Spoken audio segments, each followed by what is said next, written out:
Hello नमस्कार, स्वागत है आप सभी का। आप देख रहे हैं cricket predictor sponsored by one expert के इनपुरा डेरी एनसीआर में हूं आपके साथ सुजाता। भारत और इंग्लैंड के बीच तीसरा टेस्ट मैच सांस रोक देने वाला था, लेकिन इसमें भारत को 22 रनों से हार का सामना करना पड़ा। इस हार ने एक बार फिर ये सवाल खड़ा कर दिया है कि मुश्किल हालात में टीम को संभालने वाला वो खिलाड़ी आखिर कौन है। और ऐसे वक्त में एक ही नाम याद आता है, विराट कोहली का। एक दशक तक भारतीय क्रिकेट टीम की रीढ़ की हड्डी की तरह विराट मौजूद थे। कोहली ने भले ही अब संन्यास ले लिया है, लेकिन उनकी मैच की सेंस, हालात को पढ़ने की उनकी कला और टीम को लड़ने की ऊर्जा देने की जो उनकी क्षमता थी, वो हर क्रिकेट प्रेमी को याद आती है, खासतौर पर मुश्किल हालात में। और इसी सिलसिले में 1983 वर्ल्ड कप टीम के सदस्य मदन लाल ने अपनी इच्छा जाहिर की है और क्रिकेट प्रिडिक्टर के शो पर उन्होंने ये अहम बात कही। उनका कहना है कि विराट कोहली की जरूरत अब सिर्फ बल्ले से नहीं है, बल्कि एक बेंटोर की तरह टीम इंडिया को उनकी जरूरत है। ये यंग टीम है और इसीलिए विराट कोहली को इस पर विचार करना चाहिए। आपको बता दें कि सीरीज में भारत ने 36 विकेट गंवाए और इंग्लैंड ने 35 विकेट गंवाए। अगर हम विकेटों के हिसाब से देखें तो बॉलर्स यहाँ अच्छी लाइन में नजर आते हैं भारत के भी, और ये बराबरी का मुकाबला रहा, लेकिन परिणाम हमारे खिलाफ गए।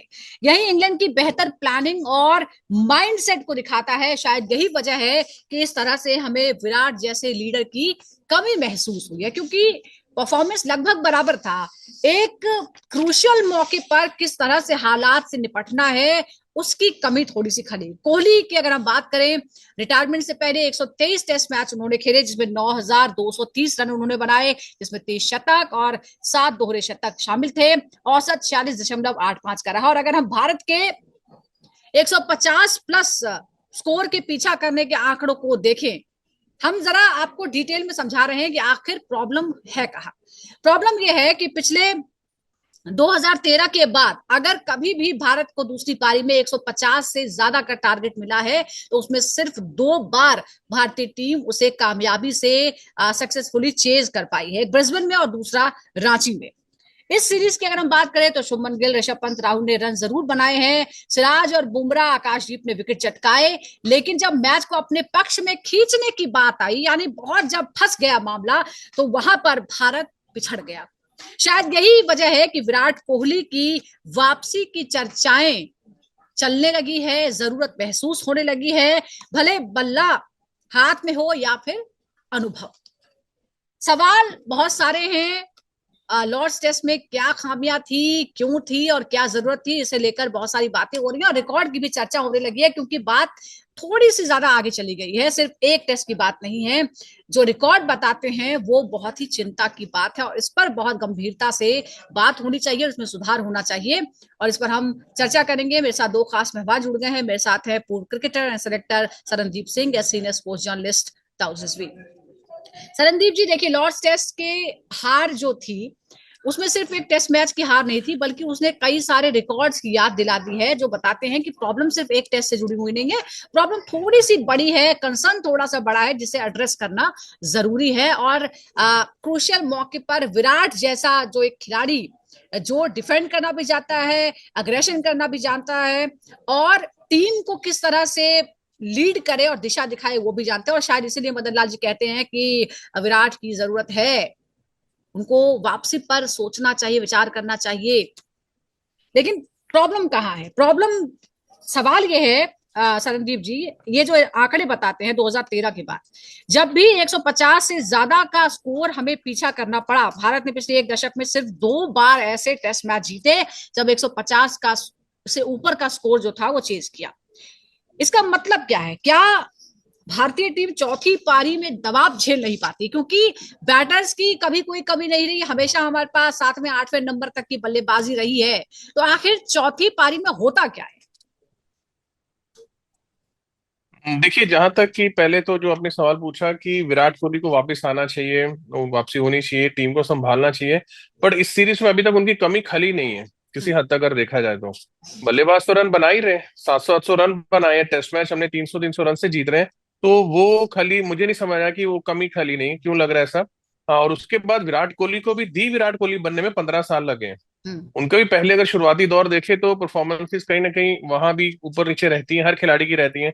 वो 15 साल कंसिस्टेंसी खेले तो जाके इतना बड़ा नाम बना, खिलाड़ी बना, फिर वो परफॉर्मेंस हुई। इस टीम को वो समय चाहिए, ये अपने आप बनेंगे। लड़के अच्छे हैं, परफॉर्मेंसेस कर रहे हैं, टेस्ट मैच दूसरा जीता, पहले में फाइट, तीसरे में क्या फाइट थी लंदन में, जब लॉर्ड्स टेस्ट मैच में बात करें, ऐसा नहीं कि 150 पे आउट हो रही है, इंग्लैंड 500 बना रही है और फिर दूसरी बार हम आउट हो रहे हैं और हम तो सिर्फ बॉलिंग करते रह रहे हैं। वो हम्म। चीजें नहीं हो रही हैं। लेकिन सरणदीप चौथी जी, ये इनिंग जो सब ठीक। रिकॉर्ड है इसका क्या मतलब है? 2013 के बाद सिर्फ दो ऐसे मैच थे जब 150 से ऊपर का जो स्कोर था हम चेज कर पाए। और जैसे मैंने कहा, आप भी कह रहे हैं कि बल्लेबाजी की लाइनअप बहुत अच्छी है, हम 500-500 रन भी बना देते हैं, लेकिन फिर ये दिक्कत कंसिस्टेंटली क्यों आ रही है?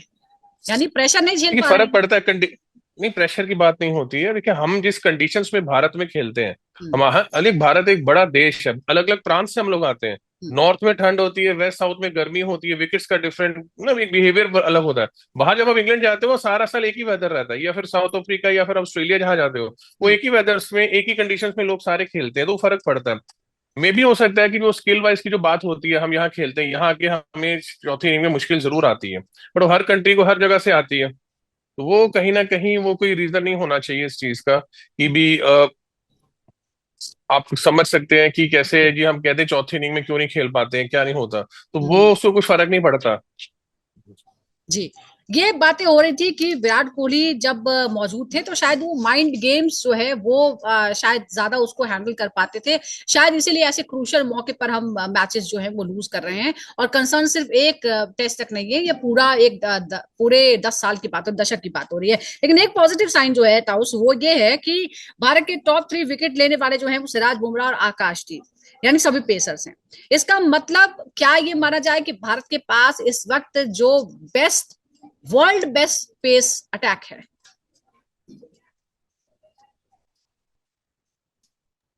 नहीं, मैं विराट का एक और, अगर उससे आगे बढ़ने से पहले एक पॉइंट और जानना जी चाहूंगा। प्लीज। विराट कोहली नहीं थे जब हम ऐतिहासिक ऑस्ट्रेलिया सीरीज जीते थे 2021 में, आज अजिंक्य रहाणे के अंडर, वो अभी तक रिटायर नहीं हुए, उनको भी ले सकते थे आप, वो उनका भी क्रॉप अप कर सकते थे, वो भी मास्टर स्ट्रेटेजी से।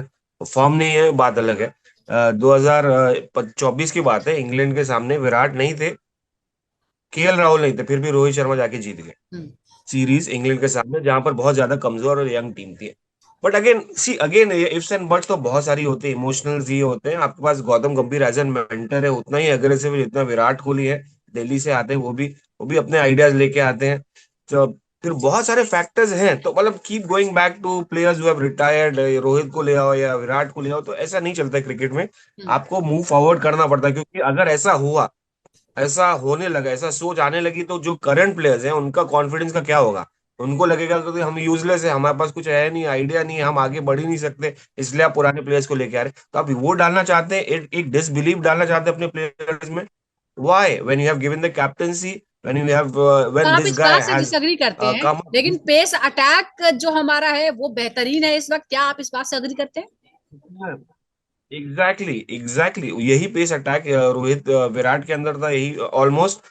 जसप्रीत बुमराह थे, मोहम्मद सिराज थे, बैक कर रहे थे। हम्म। आकाशदीप नए हैं, पिछले साल आए, रोहित शर्मा ने उनको किया। तो आई थिंक बेस्ट तो नहीं कहेंगे, इट कैन, बेस्ट बॉलर तो है हमारे पास, वो है जसप्रीत बुमराह, वर्ल्ड के best bowler. But best pace attack, जब आप मैचेस जिताएंगे, जब आप ऑस्ट्रेलिया में मैचेस जिताएंगे, आप हम्म। जब आप इंग्लैंड में जिताएंगे, लास्ट मैच ज्यादा और इफेक्टिव होती, तो लेट्स नॉट से बेस्ट पेस अटैक, मैं कहूंगा कि इंप्रूव हो रहा है, और इनको जी, बहुत इंप्रूव करना है। देखिए, बहुत अब इंप्रूव एक करने तरह की समय पे जरूरत है। सिराज थे फॉर्म में जबरदस्त, हम्म। कंसिस्टेंसी लैक कर रहे, मोहम्मद शमी होते तो शायद बेस्ट पेस अटैक हो जाता। बट हम्म। अभी नहीं है यार, अभी आपको इंप्रूव अभी करना नहीं है, पड़ेगा, और विच इज द कुछ बेस्ट कुछ पार्ट, कि इंजरीज जो आपको हैं वो भी टीम और इंडिया को परेशान इम्प्रूवमेंट इन करती हैं। एवरी टच, जी एवरी डे।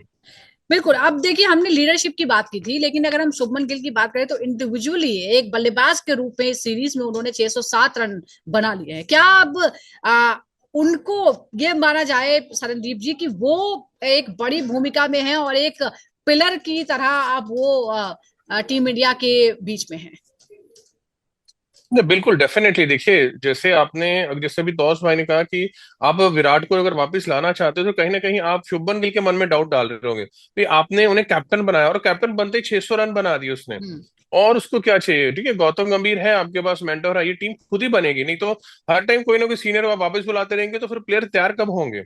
वो चीजें तैयार होने, शुभमन गिल पूरा रेडी है। पहला टेस्ट मैच ठीक है, हमसे गेंदबाजी में गलती हुई, उसमें रन लगे, उन्होंने बहुत अच्छी क्रिकेट खेली। अभी तक जो तीनों टेस्ट मैच हो रहे हैं, दोनों टीमों से बहुत क्वालिटी क्रिकेट खेली जा रही है, जो कि बहुत कम देखा हमने इंग्लैंड में आके, इंग्लैंड के सामने कोई टीम ऐसे खेलती है। तो ये एक बहुत बड़ी हमारे लिए अचीवमेंट है, भारतीय टीम के, यंग भारतीय टीम की अचीवमेंट है।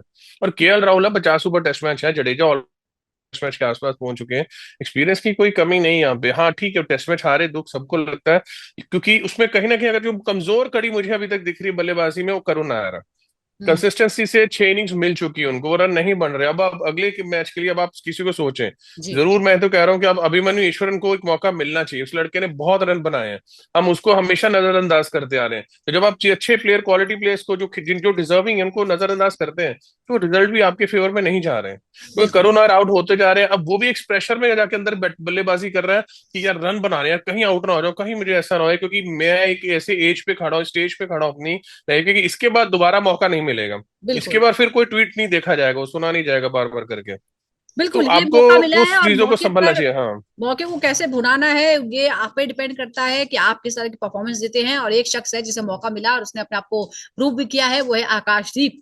जसप्रीत बुमराह और आकाशदीप की अगर हम स्ट्राइक रेट की बात करते हैं, 43.33 और 39.36 है। क्या ताउस आपको लगता है कि ये जो इनकी जोड़ी है, अभी हम 2-1 से पिछड़े हुए हैं, लेकिन इनके भरोसे हम ये उम्मीद कर सकते हैं कि हम इंग्लैंड में ऐतिहासिक जीत हासिल कर सकते हैं? नहीं, देन अगेन देखिए, आपने सेकंड टेस्ट मैच तो जीता ही इन्हीं के साथ, बिना बुमराह के। तो आप बिलीव तो रखना ही पड़ेगा अपने आप को, अगर आपको डिफीट करना है इंग्लैंड को इंग्लैंड में। और वो बिलीव के बिना स्पोर्ट नहीं खेला जाता है। तो समथिंग, और स्किल तो है ही, ऑब्वियसली स्किल है। पिछले मैच में आपने देखा डॉगेट फाइट दिया दोनों ने, चाहे वो बैट से हो चाहे वो गेंद से हो। Obviously we have the bowlers, we have the weaponry to put them under pressure. But कहीं ना कहीं मुझे लगता है there is room for improvement. आप ऐसा नहीं कि क्रिकेट में आप सेटल हो जाएंगे, लॉरेल्स लेके बैठ जाएंगे, एक्यूलेट्स लेके बैठ जाएंगे कि मैंने कर दिया। हम्म, नहीं, every match is a new challenge, her inning is a new challenge, every ball is a new challenge. तो आपको वही पुटअप करना है, आपको वही 100% एफर्ट देना है, क्योंकि ये आप इंटरनेशनल क्रिकेट खेल रहे हैं, भारत को रिप्रेजेंट करना है। तो आपको हर बॉल के पीछे 110% देना पड़ेगा, जी लूज आउट नहीं। और एबिलिटी, देखिए क्वेश्चन मार्क तो है ही नहीं एबिलिटी पे, इनके इनके टैलेंट पे। बॉल अंदर भी करते हैं, बाहर भी करते हैं पिच। और पहले टेस्ट मैच से ही आके उन्होंने समझ गए आकाशदीप की यार पिच कहाँ करना है। और हम्म, रही बुमराह की बात, यार उस पे तो कोई डिबेट ही नहीं, कैन बी बिल्कुल अ कोई डेंजरस डिबेट इसमें अटैक नहीं बट है। देयर इज लेकिन रूम एक फॉर की भूमिका जो एवरी है टाइम। उसमें क्या चेंजेस आ गए हैं, शरणदीप जी, रविंद्र जडेजा ने इस सीरीज में बल्ले से अच्छा प्रदर्शन किया है। लेकिन क्या आप ये माना जाए कि उनका रोल जो है वो ज्यादा एक बैटिंग ऑलराउंडर का होता जा रहा है, बॉल से वो बहुत अच्छा परफॉर्म नहीं कर पाए हैं? नहीं, ऐसा बिल्कुल नहीं है। देखिए, रविंद्र जडेजा नंबर 1 ऑलराउंडर है वर्ल्ड क्रिकेट में, और यहाँ गेंदबाजी आ भी नहीं रही ना, फास्ट बॉलर्स को विकेट हेल्प कर रहा है, हम्म, और वही उस पर काम करते आ रहे हैं। ठीक है, वॉशिंगटन के सुंदर देखा जाए कि अगर कंपैरिजन किया जाए कि उसने 4 लिए, बट वो उनको मारने जा रहे थे तो उनको विकेटें मिल गई लास्ट में आके, सडनली 1 2 3 करके उन्होंने विकेटें ले ली। पर स्टिल रविंद्र जडेजा एक क्वालिटी है, एक क्लास है उस बंदे में। मैं पिछले 12 13 साल से टीम को संभाला हुआ है। होता क्या है कि अगर वो विकेटें ले रहा है जी, तो देखिए रन नहीं बना रहा। अब रन बना रहा है तो फिर जॉब चेंज हो जाता है। देखिए, ये तो बैट्समैन है जो कि बॉलिंग कर रहा है, तो क्या ऐसे वो बार बार रविंद्र जडेजा ऐसे एक अनसंग हीरो है इस भारतीय टीम का, कि हम्म, सबको लाइमलाइट मिल रही है, उसे आज तक नहीं मिलती। जी वो है एक ट्रू हीरो भारतीय क्रिकेट का, जो टेस्ट क्रिकेट, ओडीआई, T20 का सबसे फिट, बिल्कुल। और सबसे लॉर्ड टेस्ट ने तो कंसिस्टेंट फिर एक लगातार बार परफॉर्मेंस कर रहा है। उन्हें सर रविंद्र जडेजा का जो उनको खिताब मिला हुआ है नहीं, वो उसके बारे सर ही है, में उनका नाम खूब ही सर है, चर्चाएं क्योंकि वो हुई। लो प्रोफाइल रहते हैं, वो जी इंस्टाग्राम पे या सोशल मीडिया पे उतना हाइप नहीं रहती, हम्म। इसलिए उनको उतनी पॉपुलैरिटी नहीं मिलती। लेकिन अगर उनके बारे सोशल में मीडिया पे बातें आज आना बहुत शुरू होती है, और कर दें लॉर्ड तो टेस्ट के चीजें बदल बाद जाए। भी उनकी खूब चर्चाएं हुई हैं। एक और इम्पोर्टेंट बात यहाँ पर है, देखिए बराबरी के जो विकेट हैं वो हासिल किए हैं ताउस दोनों तरफ से, यानी भारत ने के 36 और इंग्लैंड के 35। फिर भी भारत इसमें पिछड़ गया है। क्या आपको लगता है कि इंग्लैंड की जो एक हालात के हिसाब से प्लानिंग थी उसकी वजह से उसको वो एज मिला? नहीं, डेफिनेटली बहुत फर्क पड़ गया, उनकी स्ट्रैटेजी एकदम ही चेंज हो गया है ना। अपने पिछले मैच में ही जो जो हारे हम, और बहुत क्लोज हारे। ऐसा नहीं कि एकदम उनको भी दांतों तले चने चबवा दिए हैं टीम इंडिया ने, ऐसा नहीं है। हमारे टेल एंडर्स जिनके ऊपर डाउट था। नहीं, द थिंग इज दैट आपने देखा किस हिसाब से गेम खेल रहे थे वो पहले 2 टेस्ट मैच का हमने देखा, ऑब्जर्व किया, तो उनको पता चल गया कि यार ये टीम इतनी आसान नहीं है खेलने रहा है, इतना आप इजीली उनको रोल ओवर नहीं कर सकते। तो उन्होंने अपनी सेकेंड इनिंग्स में पहले इनिंग्स में अपनी स्ट्रैटेजी चेंज की, जो रूट के अंदर बल्लेबाजी की, थोड़ा ढीला किया, थोड़ा लंबा खींचा मैच, थोड़ा स्लो खेला। सेकेंड इनिंग्स में आके बल्लेबाजी उन्होंने अग्रेसिव कर ली। फोर्थ इनिंग्स आते आते उन्होंने अटैक करना शुरू कर दिया स्टंप्स पे। तो ये एक स्मार्ट स्ट्रैटेजी है। बेन स्टोक्स एक एक्सपीरियंस कैप्टन है। यही डिफरेंस है एक एक्सपीरियंस कैप्टन और एक नॉइस कैप्टन शुभमन गिल जो सीख रहे। और शायद हमारी शुरुआत भी, हमारे एक्सपीरियंस लेके आते हैं, साथ साथ उनके साथ जोफ्रा आर्चर ऐड हो गए, पेस हो गई। हमारे डिस्कशन की शुरुआत भी सरनदीप जी और ताउस यहीं से शुरुआत हुई थी साथ साथ कि क्या हम प्लानिंग में, माइंड गेम में, हालात को रीड करने में थोड़ा सा पिछड़ गए, क्योंकि सब कुछ तो बराबरी पर है। हमारे बल्लेबाजों ने उनसे कहीं ज्यादा बेहतर प्रदर्शन किया था और बहुत ही लंबा बैटिंग लाइनअप भी है, लेकिन वहां कुछ चीजें हैं जहां पर इंग्लैंड को एज मिल गई है। लेकिन हम उम्मीद करते हैं कि यहाँ पर काम किया जाएगा। मेंटोरशिप की बहुत ज्यादा जरूरत है, क्योंकि स्किल्स तो है ही, उसमें कोई डाउट ही नहीं है। जिस तरह से परफॉर्मेंस हो रहा है, चाहे बल्लेबाज हो या फिर बॉलर्स हो, कुछ हालात को रीड करने की यहाँ पर जरूरत है। बहुत बहुत शुक्रिया आपका सरनदीप जी, और ताऊ साहब का भी बहुत बहुत शुक्रिया हमारे साथ जुड़ने के लिए। चलिए अब बात करते हैं WCL T20 2025 की, जिसका दूसरा सीजन 18 जुलाई से धमाकेदार ओपनिंग सेरेमनी के साथ शुरू होने वाला है। वर्ल्ड चैंपियनशिप ऑफ लेजेंड्स का दूसरा सीजन 18 जुलाई से होगा। इस बार इंग्लैंड के 4 शहरों में इससे जुड़े हुए मैच खेले जाएंगे। ये शहर हैं बर्मिंघम, नॉर्थहैम्पटन, लीड्स और लेस्टर। इन शहरों में ये मुकाबले खेले जाएंगे। टूर्नामेंट की शुरुआत होगी England champions versus Pakistan champions के साथ। टूर्नामेंट में वेस्ट इंडीज के साथ 6 टीमें हैं जो हिस्सा ले रही हैं। आपको ये बता दें कि टूर्नामेंट का जो फॉर्मेट है, इसके मुताबिक हर टीम दूसरी टीम के साथ एक एक मैच खेलेगी और हर मैच जीतने पर टीम को 2 अंक मिलेंगे। टॉप की 4 टीमें फिर सेमीफाइनल्स के लिए क्वालिफाई करेंगी। आपको ये भी बता दें कि जो पहला सीजन था, यानी सीजन 2024, वो भारत चैंपियंस ने जीता था फाइनल में पाकिस्तान चैंपियंस को हराकर। और चलिए आपको फटाफट पूरा शेड्यूल जो है WCL 2025 का वो भी बता देते हैं। 18 जुलाई से इसकी शुरुआत हो रही है। पहला मुकाबला England champions versus Pakistan champions के बीच में होगा और 2 अगस्त को फाइनल होगा। नॉकआउट राउंड की अगर हम बात करते हैं तो 31 जुलाई को पहला नॉकआउट राउंड होगा, यानी सेमीफाइनल हम इसे कह सकते हैं। ये एजबेस्टन स्टेडियम में खेला जाएगा बर्मिंघम में। 31 जुलाई को ही दूसरा सेमीफाइनल भी होगा और मैदान वही रहेगा, बर्मिंघम का एजबेस्टन मैदान। 2 अगस्त को होगा फाइनल मुकाबला एजबेस्टन के ही स्टेडियम में बर्मिंघम में। चलिए आपको चैंपियनशिप ऑफ लेजेंड्स का पूरा शेड्यूल और स्क्वाड बताते हैं। जैसा कि हमने आपको बताया कि 18 जुलाई से इसकी शुरुआत हो रही है और पहला मुकाबला England champions versus Pakistan champions के बीच होने वाला है, जबकि फाइनल मुकाबला खेला जाएगा 2 अगस्त को। जो टीमें हिस्सा ले रही हैं उसके बारे में भी आपको बता देते हैं। टीमें हैं Indian champions, England champions, Pakistan champions, Australia champions, south Africa champions and West Indies champions. अगर WCL 2024 यानी पहले सीजन की बात करें तो इसने व्यूअरशिप के सारे रिकॉर्ड्स तोड़ दिए। खास तौर पर अगर हम भारत की बात करें तो भारत में 80 मिलियन से ज्यादा टीवी पर और 75 मिलियन से ज्यादा डिजिटल तरीके से दर्शक इसके साथ जुड़े, जबकि पाकिस्तान में 65 मिलियन टीवी और डिजिटल व्यूअर्स मिले। फेसबुक, यूट्यूब और बाकी ग्लोबल प्लेटफॉर्म्स पर 20 मिलियन से ज्यादा दर्शकों ने इस टूर्नामेंट को देखा। और अब वेस्ट इंडीज चैंपियंस की बात करते हैं, उनका पूरा शेड्यूल आपको बताते हैं। ये जो शेड्यूल है इस बार वो काफी चुनौतीपूर्ण है। 19 जुलाई को साउथ अफ्रीका चैंपियंस के साथ, 22 को इंग्लैंड चैंपियंस के साथ, 23 को ऑस्ट्रेलिया चैंपियंस के साथ, 26 को पाकिस्तान चैंपियंस के साथ और 29 जुलाई को इंडिया चैंपियंस के साथ वेस्ट इंडीज चैंपियंस की भिड़ंत होगी। टीम की सबसे बड़ी ताकत एक बार फिर होंगे यूनिवर्स बॉस यानी क्रिस गेल। और जैसा कि आप जानते हैं कि T20 में क्रिस गेल का जो करियर है वो शानदार रहा है। 463 मैचों में कुल मिलाकर 14,562 रन उन्होंने बनाए हैं, 36.22 की औसत के साथ और 144.75 की स्ट्राइक रेट के साथ। T20 इंटरनेशनल में भी उनके नाम 1899 रन है और 20 विकेट भी हैं।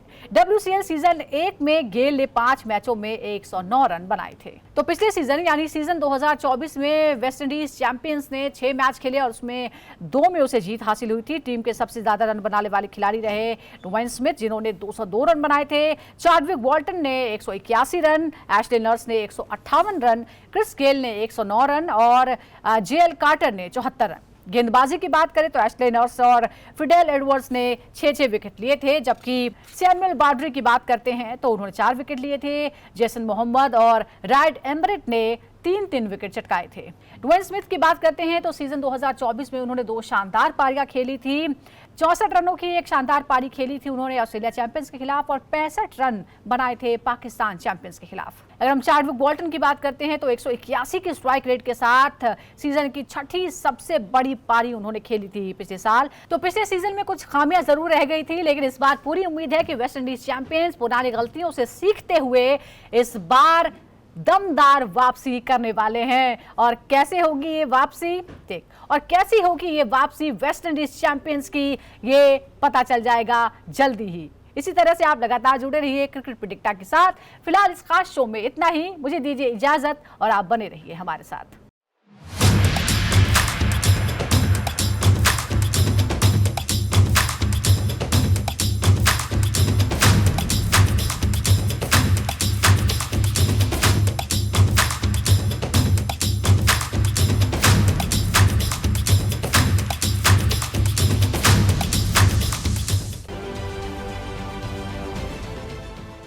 देश विदेशातील प्रत्येक घडामोडींचे लाईव्ह अपडेट मिळवण्यासाठी आता साम टीव्हीच्या सर्व सोशल मीडिया प्लॅटफॉर्मला लाईक, फॉलो आणि सबस्क्राईब करा।